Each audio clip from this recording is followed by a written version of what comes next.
बोलो राजा रामचंद्र भगवान की जय, पवन सुत हनुमान की जय, रामायण महारानी की जय। बालकांड में बड़ा सुंदर चरित्र चल रहा है। माता जानकी जी अशोक वाटिका में बैठी हुई हैं। अशोक वाटिका में पुष्प तोड़ने के लिए भगवान जाते हैं। माता जानकी जी गिरजा पूजन के लिए जा रही हैं। माता गिरजा से आशीष मांग रही हैं। माँ आप में सुंदर सहयोग कर दें। प्लीज़ आप लोगों को रामायण अच्छी लगे तो प्लीज़ सब्सक्राइब करें, लाइक करें और कमेंट करें। जय सिया राम। चितवत चिकत चाहू दस सीता कहे गए न किशोर मुन चिंता जहाँ बिलोक मृग सेवक नैनी जाने तहाँ बरस कमल श्रुत श्रेणी लता ओट सब सकिन लिखाई श्यामल गौर किशोर सुहाई देख रूप लोचन ललचान हरस जान निज निध पहचान थके नयन रघुपति छवि देखी कालहु प्यारे हरि हरि निमेषी अधक स्नेह देह भर भोरी सादर सबहि जान चित्त चकोर लोचन मृग राम और आन दीन के बालक कपट सयान जब सिया सखिन प्रेम बस जानी कह न सके कछु मन सकुचान लता भवन ते प्रगट भय राम कही अवसर दो भाई सिया राम निक से जन जुग बिमल बधे राम जलद पटल बेल गाय सिया रामा दीन दयाल विरध संभारी हरहुनाथ मम संकट वारी। सीता जी चिकत होकर चारों ओर देख रही हैं। मन में इस बात की चिंता कर रही हैं कि राजकुमार कहाँ चले गए। बाल मृग नैनी मृग की छोने की सी आंखों वाली सीता जी जहाँ दृष्टि डालती वहीं मानो श्वेत कमलों की कतार बरस जाती है। तब सखियों ने गाँव की ओट में सुंदर श्याम और गौर कुमारों को दिखलाया और उनके रूप को देख कर नेत्र ललचा उठे। वह ऐसी प्रसन्न हुई मानो उन्होंने अपना खजाना पहचान लिया। और श्री रघुनाथ जी की छवि देख कर नेत्र थकित निश्चल हो गए। पलकों ने भी गिरना छोड़ दिया। अधिक स्नेह के कारण शरीर बेहाल बेकाबू हो गया, मानो शरद ऋतु की चंद्रमा का चकोर बेसुध हुआ दिखा रहा हो। लोचन मृग राम और आनी दीन नेत्रों के रास्ते राम जी के हृदय में लला के चतुर सरोमणि जानकी जी ने पलकों के कबाड़ लगा दिए अर्थात नेत्र मूंद कर मन उनका ध्यान करने लगी। जब सखियों ने सीता जी को प्रेम बस जाना तब उनने सच्चा गई कुछ कहा नहीं सकती थी। उसी समय दोनों भाई लता मंडप कुंज में से प्रकट हुए, मानो दोनों निर्मल चंद्रमा बादलों को पर्दा को हटाकर निकली हो। शोभा सेवा सुभग दो वीरा नील पीत जल जीव शरीर मोर पंख सिर सोहत के गुच्छ बीच बीच कुसम कली भाल तिलक श्रव बिंदु सुहाई श्रवण सुभंग सुहान सब छाई विकट मुकोट कुंज घूंघर वारे नव सरोज लोचन रतनार चार ही चंबक नासक कपोला हसही बिलास लेट मन मोला मुख छवि कहे न जाए मोहि पाई जो बल बिलोक बहु काम ल जाए और मन माल कबहु कल गावा काम कलाब कर भुंज दल सावास मन समेत बाम कर दोनों सुमर कुआर सखी सटलौना पहर काट कट पीत धर राम सुषमा शील निधान सिया रामा देख भान कुल भूषण रामा बिसर सखने अपमान सिया रामा दीन दयाल विरध संभारी हरहु नाथ मम संकट भारी। उसी समय दोनों सुंदर भाई शोभा की सीमा है। इससे उनके शरीर आभा नीले नीले पीले कमलों की सी है। सिर पर सुंदर मोर पंख सुशोभित है। उनके बीच बीच की फूलों की कलियों के गुच्छे लगे हैं। माथे पर तिलक पसीने की बूंदें शोभिमान है। कानों में सुंदर आभूषण छवि छाई है। टेढ़ी भुएं और घुंघरारे बाल है। नए नए लाल कमल के समान रत्नारे लाल नेत्र हैं। डोरी नाक और गाल बड़ी सुंदर हैं और हंसी की शोभा मानो मूल लिए लेती है। मुख की छवि तो समझ से कहीं ही नहीं जाती है, जिसे देखकर बहुत से कामदेव लाजा जाते हैं। और मुनिमाल कुंभ वक्ष स्थल मणि की माल है। शंख के संदर्भ सुंदर गाल हैं। कामदेव के हाथों के बीच की मूल की समान है। उतारे चढ़ाव वाली एक कोमल भुजाएं है जो कि बाली के समीप है, जिसके बाएं हाथ में फूल सहित दोना है। हे सखी, यह श्यामल कुमार तो बहुत ही सलोना है। सिंह से पतली लचीली कमर वाला पीठ परम धारण किए हुए शोभा और सूर्य का भंडार, सूर्य कुल के भूषण श्री रामचंद्र जी को देखकर सखियों ने अपने आप को भूल गईं। धर धीरज के अली सयानी सीता सन बोली गह पानी। बहुर गौर कर ध्यान कराहू भूप किशोर देख किन लेहू। सकुच सिया तब नयन ओघारे सन्मुख दो रघुवंश निहारे। नखशिख देख राम की शोभा समर्पितापन मन अति शोभा। परवश सखन लेखी जब सीता भयो गैर सब कहें सविता। उन्हें आबहुँ वे रहूँ काला कह मन विसही के आली। भूल गिरे सुन सिय सकुचानी भय विलम्ब माता भय मानी। धीरे बड़े धर राम और आने फिर अपना पौ पे तो बस जाने। देखन मस मृग बन तरह राम फिर अहीं बहोर बहोर सिया राम। निरख निरख रघुवीर छब रामा बाढ़ प्रीत न थोर सिया रामा। दीन दयाल विरद संभारी हरहु नाथ मम संकट भारी। एक चतुर सखी धीरे धर के हाथ पकड़ के सीता जी से बोली, गिरजा जी का ध्यान करो। फिर खिलौने इसी समय राजकुमार क्या नहीं दिखाई लेते हैं। तब सीता जी ने सबका कर नेत्र खोले और रघु के दोनों सिंहों को अपने सामने खड़ा देखा। नख से शिखा तक श्री राम जी की शोभा देख कर और फिर पिता का प्राण याद करके उनके मन बहुत शुद्ध हो गया। जब सखियों ने सीता जी को प्रेम के बस देखा, जब सब भयभीत होकर कहने लगी, बड़ी देर हो गई है, अब चलना चाहिए, कल इसी समय फिर आएंगे। ऐसे कहकर एक सखी मन में हंसी। सखी की यह रहस्य भरी वाणी सुनकर सीता जी सब जा गईं। देर हो गई जाने उन्हें माता का भय लगा। बहुत धीरे धर के श्री रामचंद्र जी के हृदय में ले आईं और उनका ध्यान करते हुए अपने को पिता की अधीन जानकर लौट चली।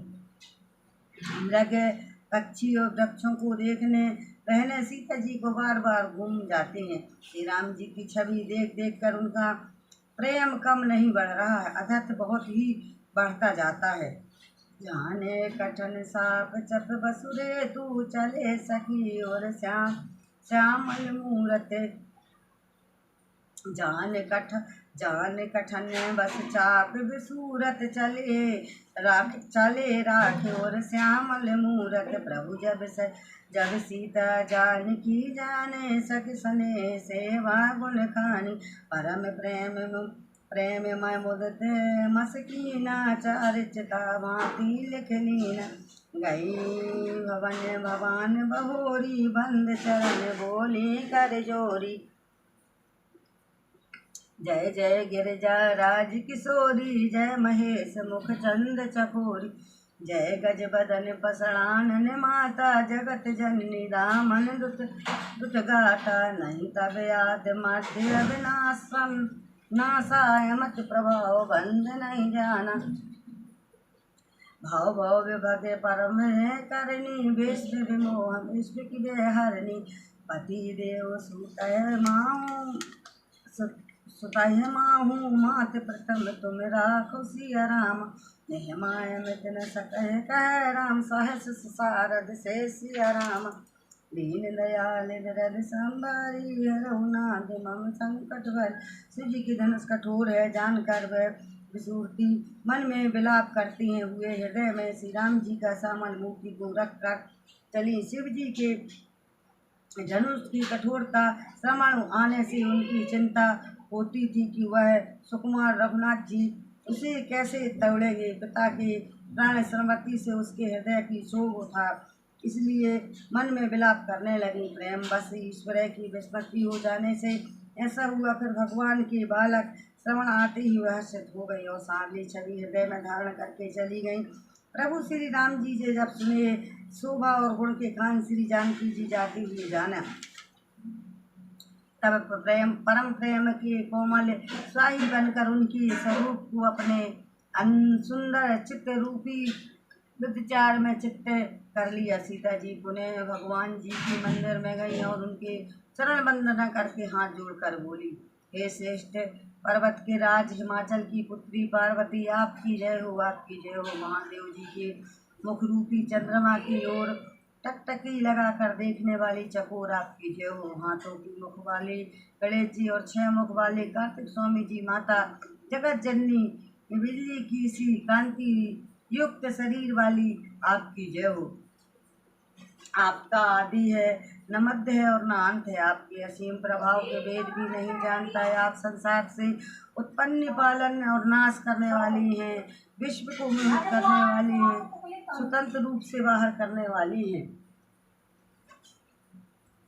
पतिदेव के इष्ट देवता मानने वाली श्रेष्ठ नारियों में हे माता आपकी प्रथम गणना है। आपके अपार महिमा को हजारों सरस्वती और श्रेष्ठ जी भी नहीं कह सकते हैं। सेवत तो सुलभ फल चारी, बरदायनी पुरारी प्यारी।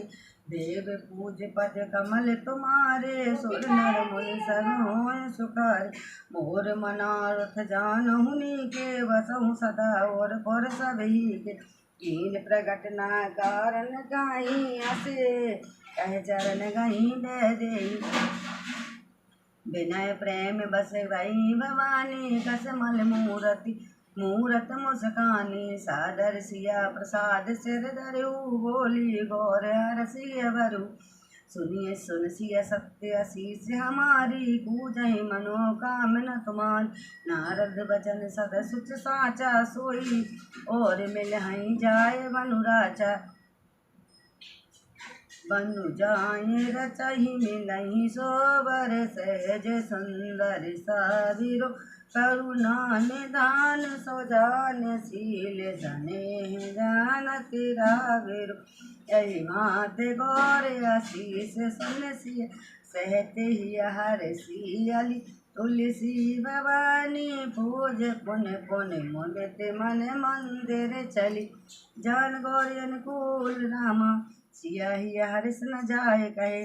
मंजन मंगल मूरत भामि, अंग फरकन लगे। दीन दयाल गिरधि संभारी, हनुनाथ मम संकट भारी। भक्तों को मोह मांगा वर देने वाले हे त्रिपुरारी, शत्रु को शिव जी की प्रिय पत्नी, आपकी सेवा करने से चारों फल सुलभ हो जाते हैं। हे देवी, आपके चरण कमलों की पूजा करके देवता मनुष्य और मुनि सभी सुख हो जाते हैं। मेरे मनोरथ आप भली भांति जानती हैं। आप सदा आपके हृदय रूपी नगरी में निवास करते हैं, इस कारण मैंने आपको प्रकट नहीं किया है। ऐसे कहकर जानकी जी उनके चरण पकड़ लिया। गिरजा जी सीता जी की विनय और प्रेम के बस में हो गईं और गले की माला खिसक पड़ी और मूर्ति मुस्कुराई। सीता जी ने आदर पूर्वक उसे प्रसाद माला को सिर पर धारण किया और गौरी जी के हृदय हर्ष से भर गया और बोली, हे सीता, हमारी सच्ची आशीष सुनो, हम तुम्हारी मन कामना पूरी होगी। नारद जी के वचन सदा पवित्र, संशय भ्रम आदि दोष रहते हैं और सकते हैं। जिसमें तुम्हारे मन अनुरक्त हो गया है वही वीर तुमको मिलेगा। जिससे तुम्हारा मन अनुरक्त हो गया है वही स्वभाव ही सुंदर सांवले वर रामचंद्र जी तुमको मिलेंगे। यह गायक खजाना और सुजान ही सर्वज्ञ हैं, तुम्हारे सील और स्नेह जानते हैं। इस प्रकार गौरी जी का आशीर्वाद सुनकर जानकी जी समेत सब सखियाँ हृदय में हर्षित हुए तुलसीदास जी कहते हैं, भवानी जी को बार बार पूजा कर सीता जी प्रसन्न मन से राजमहलों को लौट कर चली गईं। गौरा जी के अनुकूल जानकर सीता जी हृदय में जो हर्ष हुआ वह कहा नहीं जा सकता है। सुंदर मंगल की मूल उनकी बाएं अंग धड़कने लगा। बोलो राजा रामचंद्र की जय। अरे शरारत सिया लुलाई गिरे समीप गवन लोई भाई, राम कहूँ सब कौन सक पाही, सरल स्वभाव छुअत छल नाही, सुबन पाय मुनि पूजा कीनी, पुण्य आई आशीष दे भाइन दीनी, सफल मनोरथ हों तुम्हारे, राम लखन सुन भय सुखारे, कर भोजन मुनि बर ज्ञानी, लगे कहन कछु कथा पुरानी, विगत दिवस गुरु आय से पाई, संध्या करन चले दो भाई, प्रेचीद सास से याऊ सुहावा, सिया मुख हरस सरस दिखे सुख पावा, बहुर बिरंच कीन मन माही, सिया बदन समिहिम करनाही, जन्म सिंधु पुन बंधु विश्रामा, दीन मलिन सकल सिया रामा, सिया मुख समेत पाव के माँ चंद्र रूप रंग सिया रामा, दीन दयाल विरध संभारी, हरहुनाथ मम संकट भारी। हृदय में सीता जी की सुंदरता का सराहना करते हुए दोनों भाइयों ने गुरु जी के पास गए और रामचंद्र जी ने विश्वामित्र जी से कहा, सब कुछ कह दिया, क्योंकि उसके सरल स्वभाव छल तो उसे छूता भी नहीं है। फूल के आकार मुनि ने पूजा की, फिर दोनों भाइयों को आशीर्वाद दिया, तुम्हारे मनोरथ सफल होंगे। यह सुनकर श्री राम लक्ष्मण सुखी गए। श्रेष्ठ विज्ञानी मुनि विश्वामित्र जी भोजन करके कुछ प्राचीन कथाएं कहने लगे। इतने में दिन बीत गए और गुरु जी की आज्ञा पाकर दोनों भाई संध्या करने चले गए। उधर पूर्व समय सुंदर चंद्रमा उदय हुई। श्री रामचंद्र जी उसे सीता जी के मुख के सामान देखकर सुख पाए। फिर मन में विचार किया कि यह चंद्रमा सीता जी के मुख के सामान नहीं है। खैर समुद्र से इसका जन्म, फिर इससे समुद्र से उत्पन्न होने के कारण विषि इसके भाई दोनों यह मलिन है, सोहीन है, तेज रहते हैं और अलंकी हैं, काल दोष से युक्त हैं। यह विचार गरीब चंद्रमा सीता जी के मुख के बराबर कैसे पा सकती है। घटाएं बढ़ाएं बिराहन दुखदाई, ग्रसय राहु निज संध्या पाई, कोक सप्राद पंकज दोही, अब गुण बहुत रामचंद्र तोही, बेदेही सुख पेट तर दीन, होय दोष बड़े अनचित कीन, सिया मुख छवि बध भंज बखानी, गुरु पह चलिन से बाढ़े जानी, कर मुनि चरण सरोज प्रणाम, आयुष पाय कीन बेश्राम, विगत नाश रघुनायक जागे, बंद बिलोक कहने अस लागे, आयहूँ और नहीं अबिलोकी ताता, पंकज को लो कहीं सुखदाता, भोले लखन जोर जुग पानी, प्रभु प्रभाव सकच मृदुवानी। फिर वह घटती बढ़ती है, फिर वह हरणी स्त्रियों को दुख देने वाली है। राहु अपने संध्या में आकर इसे ग्रस कर लेता है। चकवा को चरवी के वियोग का सुख देने वाला है, कमल का वैरी उसे सुरक्षा देने वाला है। हे चंद्रमा, तुझमें बहुत ही अवगुण हैं जो सीता जी में नहीं है। अतः जानकी जी के मुख की ऐसी उपमा दोनों बड़े अनुचित कर्म कर दोष लगाए लगेगा। इस प्रकार चंद्रमा की बहन सीता जी के मुख की छवि वर्णन करके बड़ी रति हो गई है। गुरु जी के पास चले, मुनि के चरण कमलों में प्रणाम करके आज्ञा पाकर उन्होंने विश्राम किया। रात बीतने पर श्री रघुनाथ जी और भाई को देखकर ऐसे कहने लगे, हे तात, देखो कमल चक्र का के समस्त संसार को सुख देने वाले अरुणदायक हुए हैं। लक्ष्मण जी दोनों हाथ जोड़कर प्रभु के प्रभाव को सूचित करने वाले कोमल वाणी से बोले, अरुणदायक होने से मुकुंदन सकुच सकुचा गए हैं, तारागण भी प्रकाश का फीका पड़ गया है। जिस प्रकार आपका आना सुनकर सब राजा बलहीन हो गए हैं। बोलो राजा रामचंद्र भगवान की जय। जब सब नखत कहाई उजियारी, टरे न सके चावता में भारी। कोमल कोक मधुकर खगनाना, हरस सकल नासे अभिशाना। ऐसे ही प्रभु सब भगत तुम्हारे, हुई हैं टूटे धनुष सुखारे। आयु भानु बिना विश्राम तब नासा, दूर निखत जग तेज प्रकाशा। रवि निज उदय व्याज रघुराई, प्रभु प्रताप सबन पहि दिखाई। तब भुज बल महिमा बुध घाटी, प्रगट देन भय घाट पर पाटी। बंधु बचन सुन प्रभु मुस्कान, होय सोच सहज पुनीत नहान। नेत्र किया कर गुरु कहे आए, चरण सरोज सुभज सरनाए।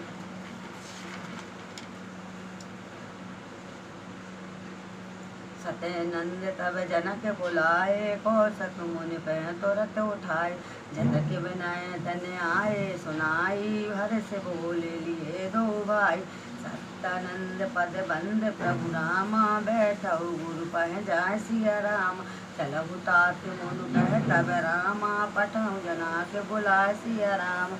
दीन दयाल बिरद संभारी, रघुनाथ मम संकट भारी। सब राजाओं के उतार के उजाले मंद प्रकाश करते हो, मेरा भी धनुष रूपी महान अंधकार हट नहीं सकता है। रात्रि के अंत होने से जैसे कमल चकवा मोरा और नाना प्रकार के पक्षी हर्षित हो रहे हैं, वैसे ही हे प्रभु आपके सब भक्त धनुष टूटने पर सुखी होंगे। सूर्योदय हुआ है, बिना ही परिश्रम अंधकार नष्ट हो गया है, तारे छिप गए हैं, संसार में तेज प्रकाश हो गया है। हे रघुनाथ जी, सूर्य ने अपनी उदय की बहने सब राजाओं को प्रभु आप का प्रताप दिखलाया है। आपकी भुजाओं की बल की महिमा का उद्घाटन करने खोल कर दिखाने के लिए ही धनुष तोड़ने की यह पद्धति प्रकट हुई है। भाइयों के वचनों को सुनकर प्रभु मुस्कुराए, फिर स्वभाव ही पवित्र राम जी ने सोच से निमित्त होकर स्नान किया और नृत्य करके वे गुरु जी के पास आए। आकर उन्होंने गुरु जी के सुंदर चरण कमलों में सिर नवाया। तब जनक जी ने सत्यानंद जी को बुलाया और उन्हें तुरंत विश्वामित्र मुनि के पास भेजा। उन्होंने आकर जनक जी की विनती सुनाई। विश्वामित्र जी हर्षित होकर दोनों भाइयों को बुलाया। सत्यानंद जी चरणों को वंदना कर प्रभु रामचंद्र जी गुरु जी के पास जा बैठे। तब मुनि ने कहा, हे तात चलो, जनक जी ने बुलावा भेजा है। बोलो राजा रामचंद्र भगवान की जय। पवन हनुमान की। कांड है, अब भगवान का धनुष टूटने वाला है। अब प्रभु जाएंगे, विश्वामित्र सहित जाएंगे धनुष यज्ञ में। अब आगे की धनुष यज्ञ की लीला आपको कल सुनाएंगे। आप लोगों को अच्छी लगे तो प्लीज़ लाइक करना, सब्सक्राइब करना, कमेंट में जय श्री राम जरूर लिखना। जय श्री राम। श्याम सुंदर भक्ति में सभी का स्वागत है। बहुत बहुत सब आनंद से होंगे, खुश होंगे। सब पर प्रभु राम की कृपा बनी रहे। जय जय श्री राम, जय श्री राम।